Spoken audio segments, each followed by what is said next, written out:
Bienvenidos a la semana 1 de la unidad didáctica, Proyecto Ilustrador. El tema de hoy es el diseño, concepto y procesos.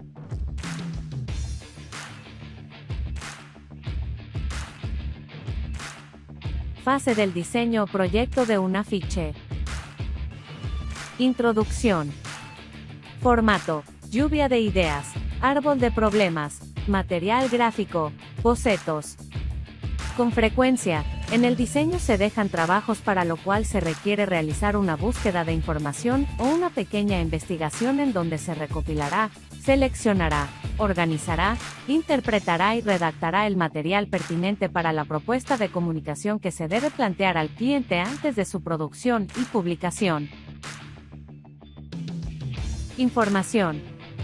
La información es un conjunto de mecanismos que permiten al individuo retomar los datos de su ambiente y estructurarlos de una manera determinada, de modo que le sirvan como guía de su acción. Texto base. El texto base, entonces, representa las ideas a nivel local, entre oraciones, y a nivel global, la idea principal, el resumen. Este es un nivel de representación de la información primaria que el cliente nos puede entregar, por lo tanto, más semántico que el código de superficie, el cual es textual.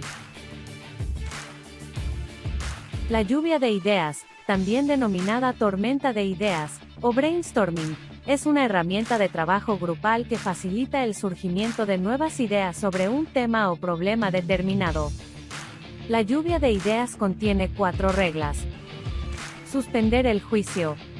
Eliminar toda crítica. Pensar libremente. Es muy importante la libertad de emisión. La cantidad es importante. El efecto multiplicador. Se busca la combinación de ideas y sus mejoras. Por ejemplo, si deseamos hablar de la pobreza, podemos recurrir a una serie de palabras claves que se encuentran relacionadas directa e indirectamente con dicha palabra. Árbol de problemas. El árbol de problemas es una técnica que se emplea para identificar una situación negativa, problema central, la cual se intenta solucionar analizando relaciones de tipo causa-efecto. Para ello se debe formular el problema central de modo tal que permita diferentes alternativas de solución, en lugar de una solución única. Luego de haber sido definido el problema central, se exponen tanto las causas que lo generan como los efectos negativos producidos. Información gráfica. Actualmente la capacidad de proyección y comunicación de un tema mediante una imagen estática hace de la fotografía uno de los elementos más importantes dentro de la sociedad y en el diseño. Una fotografía bien seleccionada o captada en el momento justo puede generar un impacto visual de mayor duración, reforzar la idea de la que se está hablando e incluso contar una historia por sí sola. Gracias a su alto nivel de iconicidad, la fotografía con fines mercadológicos ayuda a facilitar la identificación de un producto o servicio, sus beneficios, sus usos y o el público al que se dirige, y es una parte importantísima en el posicionamiento de una marca. Bocetaje inicial o preliminar. En esta fase se contemplan la mayor cantidad de soluciones de diseño posibles. Es una etapa de total expansión creativa que puede realizarse por los métodos tradicionales, es decir, a través del dibujo con lápiz, pinceles, plumones, etc., o bien usando medios electrónicos, celulares, tablets o computadoras. 1. Organización del espacio. Espacio-morfología. Las figuras geométricas influyen en el diseño de forma múltiple, especialmente cuando se trata de diseño, pues cada forma adquiere un significado. A grandes rasgos, el círculo representa concentración, la línea sirve como un medio de transporte e intersección, el triángulo denota evasión o equilibrio, pero también lejanía. Cuadrados y rectángulos implican indeterminación, comodidad, quietud o ascensión, y la espiral es hipnótica. Aquí es donde la relación entre forma y función inherente a cada forma geométrica entra en juego en el diseño. Con el fin de lograr un diseño memorable y duradero, es preciso conocer las funciones de las formas geométricas. Simbolismo en el espacio.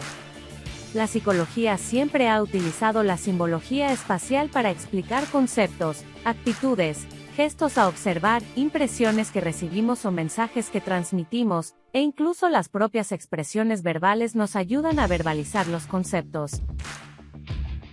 La hoja en blanco representa la vida, el espacio vital, y el gesto gráfico simboliza al sujeto mismo. La forma en cómo se organiza el espacio gráfico en dibujos y en escritos refleja el nivel que alcanzó la construcción del yo de esa persona. En este caso presentamos diversos contextos del concepto de pobreza. Esta personalidad se ve proyectada en diversas composiciones en las 3 fotografías presentadas.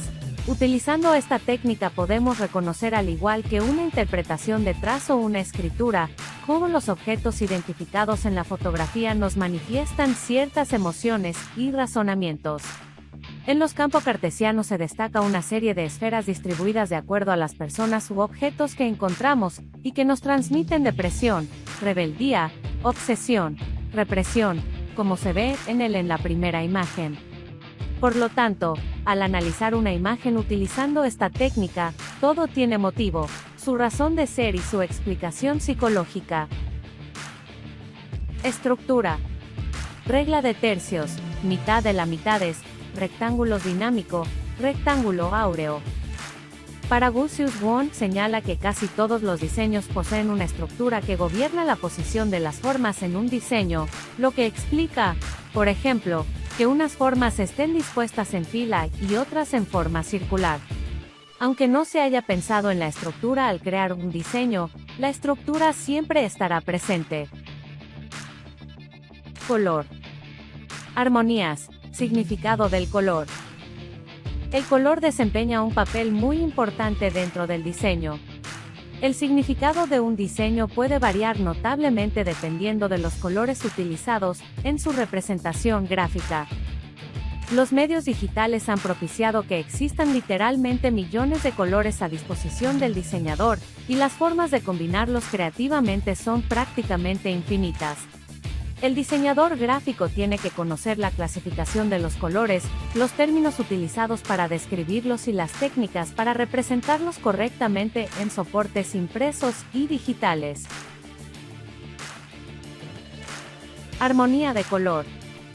Una de las reglas más estudiadas ha sido la denominada armonía de color, un tipo de composición que hace que los valores se fundan agradablemente entre sí, y que ha sido formulada a partir de los esquemas tridimensionales elaborados cuando se descubrió que el color estaba determinado por las 3 dimensiones de tinte, claridad y saturación. A partir de estos esquemas, que tenían la doble finalidad de identificar cualquier color, objetivamente, y determinar qué colores armonizan entre sí. La psicología del color es el estudio de cómo el color afecta el comportamiento humano, siendo esta una rama del campo más amplio de la psicología del comportamiento. Esta ciencia argumenta que sentimos el color, y que cada color tiene una poderosa influencia sobre el estado de ánimo y mental de un individuo. El color tiene la capacidad de estimular o deprimir, de crear alegría o tristeza, y de despertar actitudes pasivas o activas. Tipografía. Modelo tipográfico, legibilidad, contraste tipográfico. El diseño es comunicación visual, y qué mejor forma de comunicar que mediante la palabra escrita, esencia del diseño gráfico desde sus orígenes. La protagonista de este capítulo es la letra, y teniendo en cuenta que no se puede utilizar un tipo de letra sin hacer uso de la tipografía, nuestras queridas letras son originarias de la antigua Grecia. De hecho, la palabra alfabeto es griega y está formada por las 2 primeras letras alfa y beta. El diseñador utiliza las letras de 2 formas diferentes, como signos, para comunicar por medio de palabras, y como elementos gráficos en sí mismos capaces de transmitir por su propia forma y estética visual.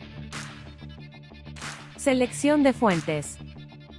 Como cualquier tipo de signos, los tipográficos se estudian según su forma y su significado. Ambos entablan relaciones dialécticas entre sí y con las imágenes icónicas. En el diseño visual, el diseñador procesa la retórica de las formas icónicas y la de las tipográficas, puesto que según vimos, las figuras retóricas se extienden no solo a las palabras escritas sino también a las formas visuales. La legibilidad tipográfica es aquella que hace referencia a la percepción visual del texto, es decir, al tipo de letra y cómo influye para que el público pueda leerla correctamente. Existen tipografías más legibles que otras, de hecho existen incluso tipografías ilegibles para diversos fines. En el mensaje comercial lo más común es optar por tipografías completamente legibles y claras, con el objetivo de llegar al público de manera sencilla. Prueba tipográfica. El primer punto que debemos tener en cuenta a la hora de decidir por qué tipo de letra nos vamos a decidir para la marca en la que estamos trabajando es su estrategia y los valores que representa. Es decir, qué queremos conseguir y cuál creemos que es el camino. Una vez que tenemos claros estos conceptos empezamos a valorar si necesitamos una tipografía con serifas o no, el peso más adecuado, las formas, espacios, etc. Para pasar a realizar una selección de 3 o 4 familias que creamos cumplen con lo anterior. A partir de ahí investigamos sobre ellas, los valores con los que fueron creadas, quién es el tipógrafo o fundición que la creó y sobre todo para qué fue creada. Boceto acabado. Pruebas de legibilidad con texto e imagen. A medida que se avanza en el desarrollo de un proyecto gráfico, aumentan las técnicas necesarias para llevarlo a cabo. La técnica de maquetación o composición de páginas refiere a la tarea de organizar los distintos elementos que componen el contenido de un diseño, ya sean estos textos o imágenes, dentro de un área concreta o página, de tal forma que se consiga un equilibrio estético y funcional entre todos ellos. Cuando un diseñador domina las técnicas de maquetación y composición ya está preparado para afrontar la inmensa mayoría de encargos gráficos profesionales. Las técnicas comentadas le servirán no solo para la realización de diseños de publicaciones impresas, sino también para crear publicaciones digitales. Una buena composición gráfica no hace distinciones entre el papel o el píxel. Preguntas para mejorar nuestro proyecto. Las siguientes preguntas pretende realizar un ejercicio de reflexión sobre la propuesta de diseño, reevaluando su composición, el uso de los signos y el grado de expresión. Desde el punto de vista de la semiótica visual, esta dinámica nos ayuda a conocer las fortalezas, pero también identificar las posibles debilidades. Este procedimiento es importante, ya que la primera nos ayuda en nuestro crecimiento y progreso, con respecto al trabajo que realizamos, y la segunda nos indica los puntos de atención y de mejora.